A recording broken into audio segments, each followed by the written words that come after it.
বন্ধুসকল অঞ্জলি ধাৰাবাহিকখনৰ আজিৰখনতে সঁচাকৈ বহুত ইণ্টাৰেষ্টিং হ'বলৈ গৈ আছে যখনতে আমি দেখিবলৈ পাওঁ যে ঘৰৰ সকলোৱে অঞ্জলিক ভাল পাবলৈ ধৰিছে কিন্তু এই কথাটো মাক আৰু মল্লিকাৰ সহ্য নহয় এতিয়া অঞ্জলি ধাৰাবাহিকখনৰ আজিৰখনতে আমি দেখিবলৈ পাম মাকতে অঞ্জলিক সিহঁতৰ পৰা আঁতৰত ৰখাৰ চেষ্টা কৰিব আৰু মল্লিকাই দেউতাকক অঞ্জলিৰ বিৰুদ্ধে লগাবলৈ চেষ্টা কৰিব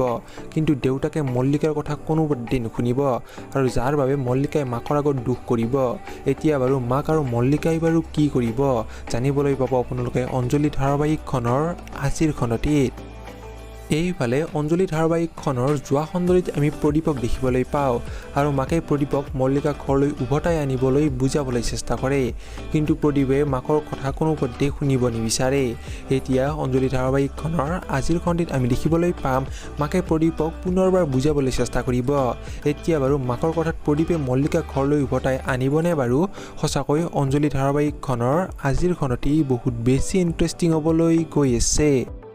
আপোনালোকৰ কোন বাৰু অঞ্জলি ধাৰাবাহিকখনৰ আজিৰখনতে চাবলৈ অধীৰ অপেক্ষা ৰৈছে কমেণ্ট বক্সত নিশ্চয় কমেণ্ট কৰি জনাব আৰু ভিডিঅ'টো চাই যদি ভাল পালে তেনেহ'লে প্লিজ এটা লাইক দি যাব আৰু এনেকুৱা ভিডিঅ'বোৰ পাই থাকিবলৈ আমাৰ চেনেলটো ছাবস্ক্ৰাইব কৰি দিব